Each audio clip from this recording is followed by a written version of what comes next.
नमस्कार साथियों, मैं विनोद कुमार एक बार फिर से आप सभी का सामान्य हिंदी यूट्यूब चैनल में स्वागत करता हूँ। आज हम पढ़ेंगे वाच्य।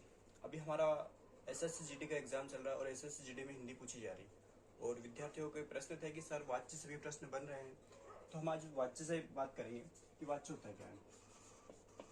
इस वाच्य, ठीक है, वाच्य यदि क्रिया है, क्रिया का रूपांतरण ही वाच्य कहलाता है। क्या क्रिया है तो क्रिया का रूपांतर ही वाच्य कहलाता है। वाच्य कहलाता है, ठीक। यदि क्रिया में परिवर्तन हो रहा है, जैसे क्रिया है, क्रिया यह बताती है वाच्य के अनुरूप कि क्रिया कर्ता के साथ मिलकर परिवर्तन कर रही या कर्म के साथ मिलकर परिवर्तन कर रही, तो वही वाच्य कहलाता है। अब उसके बाद में क्रिया है, यदि क्रिया क्रमशः कर्ता है, कर्म है और एक होता हमारा भाव। कर्ता, कर्म या भाव, इन तीनों में जिसके साथ मिलेगी, यदि क्रिया कर्ता के साथ मिलेगी तो ये होता है कर्तृवाच्य। क्या कर्तृ, ठीक, कर्तृवाच्य का निर्माण करती है। यदि क्रिया की बात की जाए, यदि क्रिया कर्म के साथ आ जाती है तो क्रिया किसका निर्माण करेगी? कर्मवाच्य का, कर्मवाच्य का निर्माण करती है। यदि यही क्रिया भाव के साथ आती है तो फिर भाववाच्य का निर्माण करती है। किसका? भाववाच्य का निर्माण होता है। तो यदि वाच्य की बात की जाएगी, वाच्य के प्रकार कितने हैं? तो वाच्य के 3 प्रकार हैं। कितने? वाच्य के प्रकार, वाच्य के प्रकार 3 हैं इसके। तो कौन कौन से 3 वो देखते हैं हम। पहला हमारा कर्तृवाच्य, हमने इधर देख लिया है, वैसे तो कर्तृवाच्य होता है। दूसरा होता है हमारा कर्मवाच्य। कर्तृवाच्य पहला कर्तृवाच्य हो गया, फिर आता है कर्मवाच्य, फिर हो भाववाच्य। भाववाच्य। अब यहाँ पर जो कर्तृवाच्य है, कर्तृवाच्य में क्या होता है, ये जो क्रिया है, क्रिया किसके अनुरूप बदलती है? यहाँ पर क्रिया कर्ता के अनुरूप बदलती है। क्रिया कर्ता के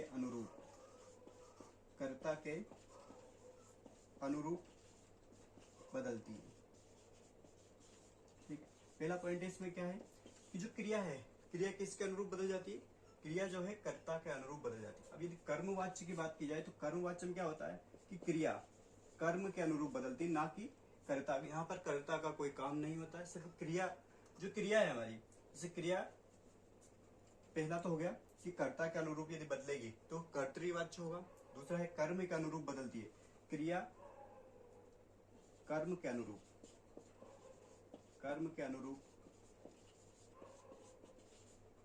बदलती है, ठीक।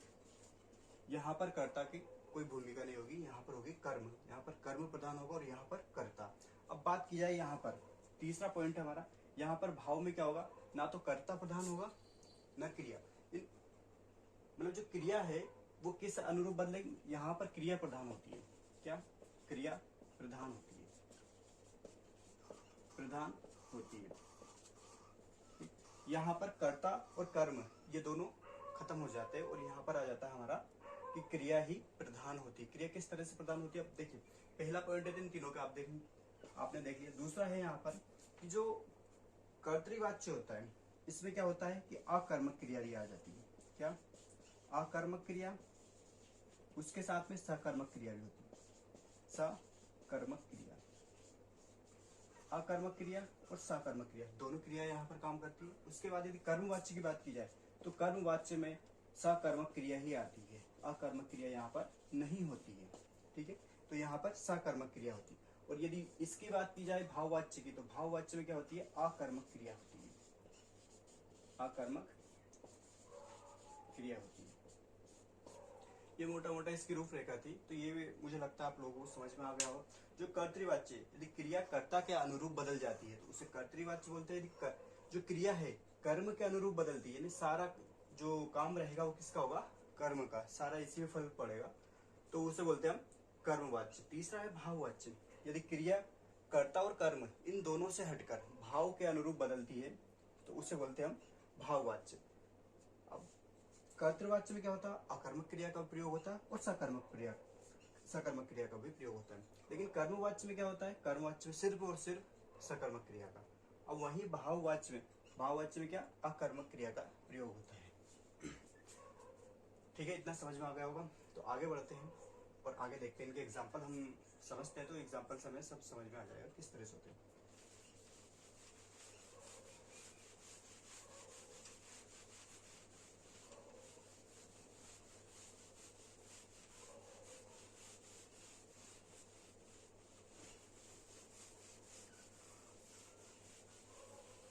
सबसे पहले बात की जाए कर्तृवाच्य की, ठीक है। यदि इसकी बात की जाए तो यदि कर्ता के अनुरूप ही यहाँ पर क्या होगा, क्रिया में परिवर्तन होता है। क्रिया में परिवर्तन कैसे होता है, देखिए इसमें अकर्मक क्रिया भी होती है और सकर्मक क्रिया भी होती है। अब जैसे कि राधा रोती है, पहला सेंटेंस है हमारा राधा रोती है, तो रोती है ये हो गया हमारा अकर्मक क्रिया। यदि आप ये सेंटेंस है, अकर्मक क्रिया और सकर्मक क्रिया की पहचान बता रहा हूं मैं आपको।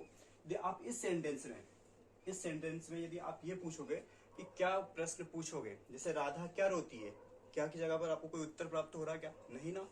तो यदि क्या की जगह पर राधा क्या रोती है, ठीक है, तो वो हो जाता हमारा, यदि कुछ प्राप्त हो जाता है यहाँ पर फल प्राप्त हो जाता है, तो फल की प्राप्ति हो जाती है, तो वो सकर्मक क्रिया होती है। क्या होता है, सकर्मक। लेकिन यहाँ पर कुछ प्राप्त हो रहा है क्या, आपने पूछा, प्रश्न किया है कि राधा क्या रोती है, अब क्या की जगह पर या तो हमें कुछ प्राप्त हो जाता, तो वो होती है हमारी सकर्मक क्रिया। जैसे दूसरा सेंटेंस है यहाँ पर, जैसे श्याम रोता है, ठीक, श्याम रोता है, ये भी अकर्मक क्रिया है। लेकिन यहाँ देखिए राधा जो है स्त्रीलिंग है, राधा क्या हो गई, स्त्रीलिंग हो गई। अब राधा स्त्रीलिंग है तो स्त्रीलिंग के अनुरूप ही क्रिया भी परिवर्तित हो जाती है। तो स्त्रीलिंग जब राधा है तो जाहिर सी बात है जो क्रिया है वो क्या हो जाएगी, स्त्रीलिंग में हो जाएगी। तो राधा रोती है तो ये क्या हो गया, ये भी तो स्त्रीलिंग हो गई, आया ना, आया समझने हैं। अब दूसरा है कि श्याम रोता है, अब श्याम क्या है, पुरुष का बोध करा रहा श्याम, सीधा सीधा पता चला, तो ये हो गया हमारा पुल्लिंग। श्याम क्या हो गया, पुल्लिंग हो गया। अब श्याम रोता है, अब रोता क्या है, तो ये जो है ये भी तो पुल्लिंग है, आया ना, तो ये पुल्लिंग का बोध करा रहा है रोना, ठीक है। तो इस तरह से यहाँ पर हमें पता चल जाता। अब तीसरा है, यदि सेंटेंस है, ये हो गया हमारी अकर्मक क्रिया। अकर्मक क्रिया कैसे होती है, जैसे आपने इस सेंटेंस में कि श्याम क्या रोता है, क्या प्रश्न करके यदि पूछा किसी से और यदि वहां पर उत्तर प्राप्त नहीं हो रहा है, फल प्राप्त नहीं हो रहा, तो वो होती है हमारी अकर्मक क्रिया। लेकिन यदि फल प्राप्त हो जाता है, जैसे कि राम पुस्तक पढ़ता है, राम पुस्तक पढ़ता है, ठीक, राम पुस्तक पढ़ता। अब राम क्या हो गया, यहाँ पर कर्ता हो गया, ठीक है। अब कर्ता है और ये हो गया कर्म, ठीक है। राम, यदि आपसे ये पूछा जाए राम क्या कर रहा, क्या पढ़ता है। अब राम क्या पढ़ता है, तो पुस्तक पढ़ता है। अब सीधी सीधी बात है यहाँ पर, तो ये होती है हमारी सकर्मक क्रिया। जब फल प्राप्त हो जाए हमें, तो उसे बोलते हैं हम सकर्मक क्रिया। यदि आप इस सेंटेंस में ये पूछोगे राम क्या पढ़ता है, क्या राम क्या पढ़ता है, तो राम पढ़ रहा है पुस्तक। अब हमें यहाँ पर कर्म प्राप्त हो रहा है, यहाँ पर फल प्राप्त हो रहा है, यहाँ पर काम की प्राप्ति हो रही है यहाँ पर कि राम पुस्तक पढ़ता है, तो ये हमारी सकर्मक क्रिया होती है। इस तरह से होता है ये अकर्मक और सकर्मक। तो इसके कुछ एग्जाम्पल देखते हैं हम और अन्य, जैसे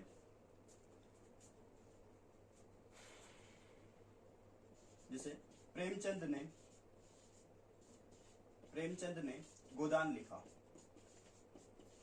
सबने पढ़ा होगा मुंशी प्रेमचंद जी का ये उपन्यास है गोदान लिखा, ठीक।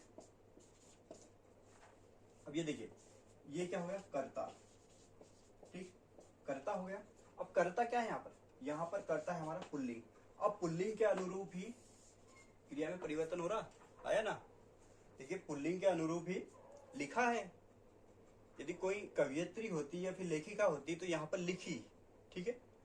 लेकिन जब इसमें कोई परिवर्तन ना हो तो वो कर्म में चला जाता है, लेकिन यहाँ पर परिवर्तन हो रहा है। यदि महादेवी वर्मा ने झांसी की रानी या फिर लक्ष्मीबाई के बारे में लिखा, ठीक है, तो वो उसमें चला जाता है, उनके द्वारा लिखा गया हमारा कर्म में चला जाता है। तो ये हो गया। फिर उसके बाद में कर्तवाच्य हो गया। अब कर्मवाच्य की बात की जाए, कर्मवाच्य के कुछ एग्जाम्पल। तो कर्मवाच्य में क्या होता है, से या के द्वारा जुड़ जाता है। यहाँ पर क्या है, के द्वारा या से जुड़ जाता है। जैसे कुछ एग्जांपल है इसके,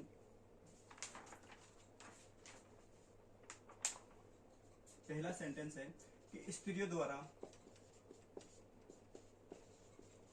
द्वारा मंगल गीत गाए गए, मंगल गीत गाए गए, ठीक, गाए जा रहे थे। ये एक सेंटेंस हो गया। दूसरा सेंटेंस है यहाँ पर, लेखक के द्वारा उपन्यास लिखा गया, उपन्यास लिखा गया, ठीक। तीसरा सेंटेंस है यहाँ पर कि लेखिका के द्वारा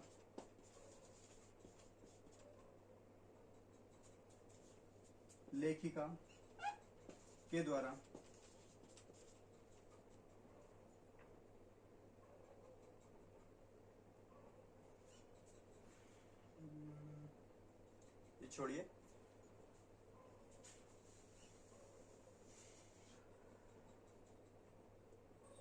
नहीं ठीक है, लेखिका के द्वारा उपन्यास लिखा गया, ये भी ठीक, उपन्यास लिखा गया,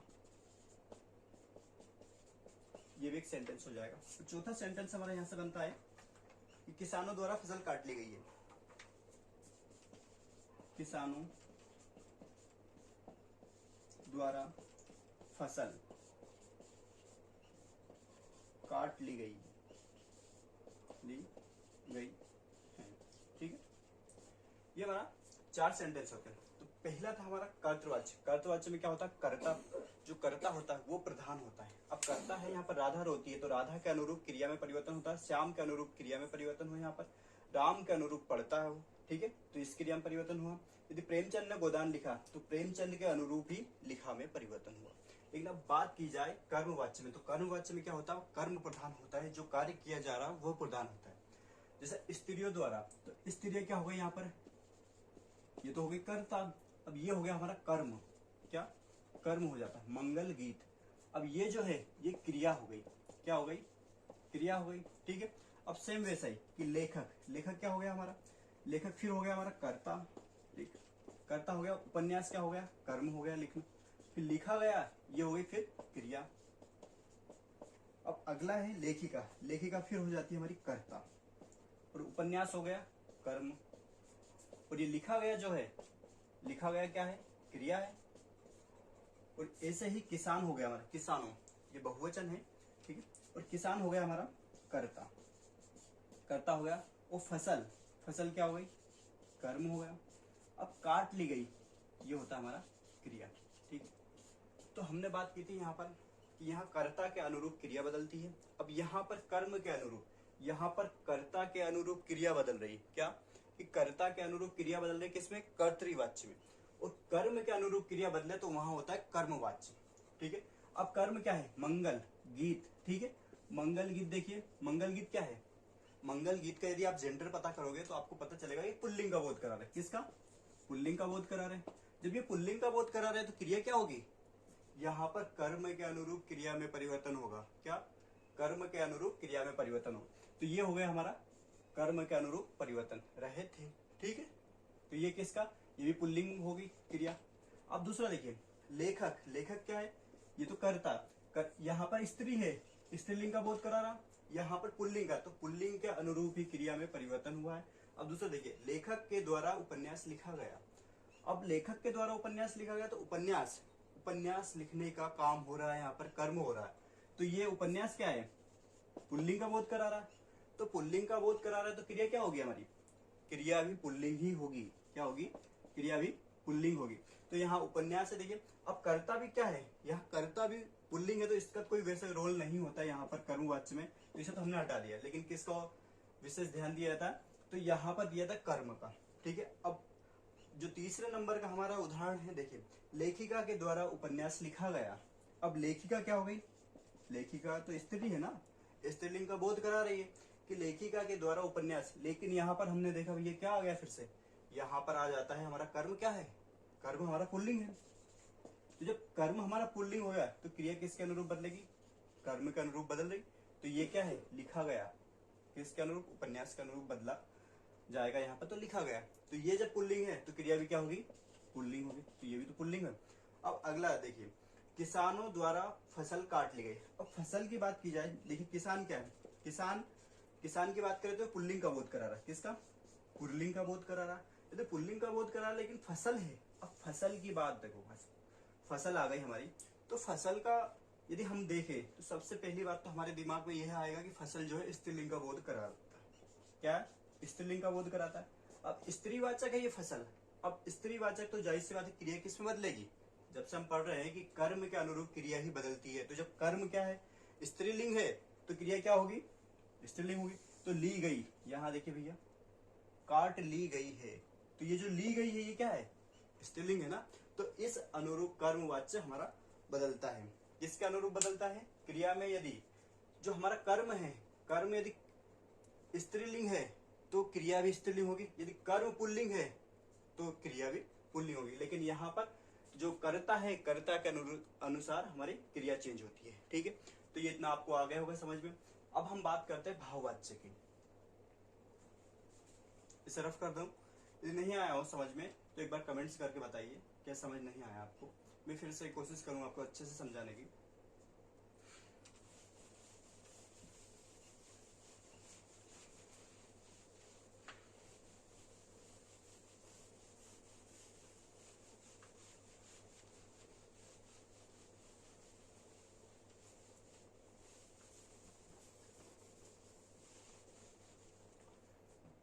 अब हमारा बचता है भाववाच्य।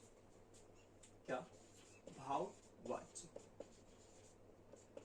भाववाच्य हमारा अगला, तीसरे नंबर का हमारा 2 नंबर हो चुके थे। पहला है कर्तृवाच्य हो गया, दूसरा कर्मवाच्य हो गया, तीसरा भाववाच्य। अब भाववाच्य जो है इसमें एग्जाम्पल देखे जाते हैं निषेधात्मक। लेकिन यहाँ पर हम बात की जाए तो निषेधात्मक तो होते हैं, लेकिन यहाँ सीधे सीधे ये कहा जाता है कि अकर्मक क्रिया को देखने को मिलता है। क्या? अकर्मक क्रिया के साथ में नहीं जोड़ दिया जाता है, तो वो हमें प्राप्त हो जाता है इसे। ठीक है, इसका एग्जाम्पल देखते हैं हम।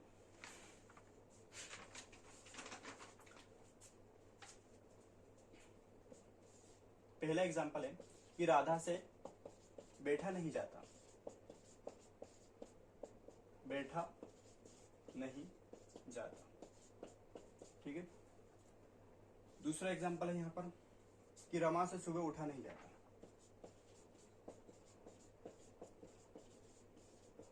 सुबह उठा नहीं जाता। तीसरा सेंटेंस है यहाँ, बच्चों से शांत नहीं रहा जाता। बच्चों से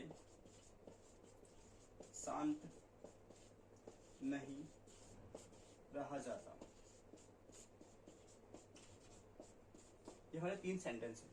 देखिए, अब यहाँ पर इसमें निषेधात्मक वाक्य का प्रयोग होता है, ऐसे नहीं का प्रयोग हो रहा है। सब जगह आपको देखने को मिलेगा नहीं। यदि आप इस प्रश्न में ये क्वेश्चन करते हो, प्रश्न पूछते हो कि राधा से क्या बैठा नहीं जाता, देखिए कि राधा से क्या बैठा नहीं जाता, अब क्या की जगह पर आपको कुछ प्राप्त हो रहा नहीं ना।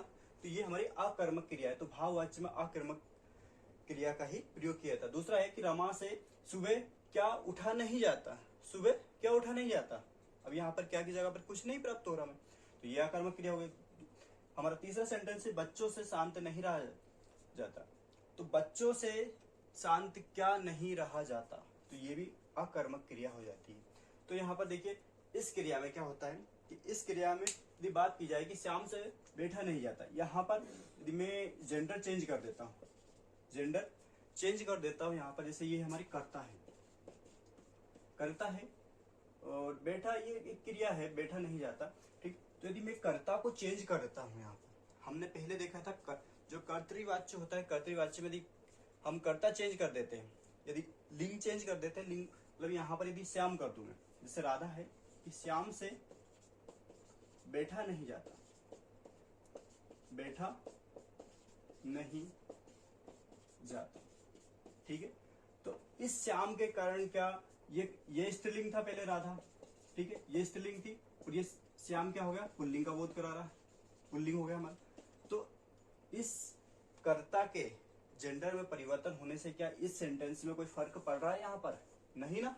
तो यही भाववाच्य है। देखिए यदि रमा की बात की जाए कि रमा रमा क्या हो गया, हमारा कर्ता हो गया। रमा कर्ता है लेकिन रमा कैसा है? स्त्रीलिंग है। रमा शब्द क्या? स्त्रीलिंग है। अब रमा की जगह पर यदि मैं किसी भी लड़के का नाम लिखता हूं, जैसे कि राम से सुबह उठा नहीं जाता, उठा नहीं जाता, तो ये हमारा भाववाच्य का निर्माण करता है। कैसे? देखिए रमा स्त्रीलिंग था और ये पुल्लिंग है, ठीक है। अब इस क्रिया पर कोई परिवर्तन हो रहा क्या दोनों सेंटेंस में? कोई परिवर्तन नहीं हो रहा यहाँ पर। तो हो रहा क्या? नहीं ना। तो यही है, क्या है, जब पुल्लिंग या स्त्रीलिंग हो और क्रिया में कोई परिवर्तन ना हो और नहीं का प्रयोग हो तो वो क्या होता है? हमारा भाववाच्य होता है, ठीक है। अब बच्चों से शांत नहीं बैठा जाता। अब देखिए बच्चे बहुवचन को प्रयोग किया, या फिर बच्चा या बच्चियों से बैठा नहीं जाता। यदि हम यहाँ पर बच्चे हमारी यदि इसकी बात करें तो ये हमारा पुल्लिंग का बोध करा रहा, बच्चे, ठीक है। पुल्लिंग का यदि बच्चियों से बैठा नहीं जाता या बालिकाओं से बैठा नहीं, बच्चियों से शांत नहीं रहा जाता, ठीक। क्या बच्चा था, बच्चा का बहुवचन होता बच्चों से शांत नहीं रहा जाता, ये सेंटेंस हो गया। अब यहाँ देखिए जो बच्चों है ये पुल्लिंग का बोध करा रहा और उसके साथ में बहुवचन है। अब शांत, ठीक है, शांत बैठने की बात हो रही है कि शांत नहीं रहा जाता। अब यहाँ पर देखिए बच्चियों, अब यहाँ पर जेंडर हमने चेंज कर दिया, ये पुल्लिंग का बोध कराता और ये स्त्रीलिंग का। अब बच्चियों से शांत नहीं रहा जाता, क्या इस शांत नहीं रहा जाता इस पर कोई फर्क पड़ रहा है क्या? इसमें और इसमें कोई अंतर है? नहीं ना। तो यही हमारा भाववाच्य होता है। तो हमारा आज वाच्य कंप्लीट होता है। हमने वाच्य देखा, सरल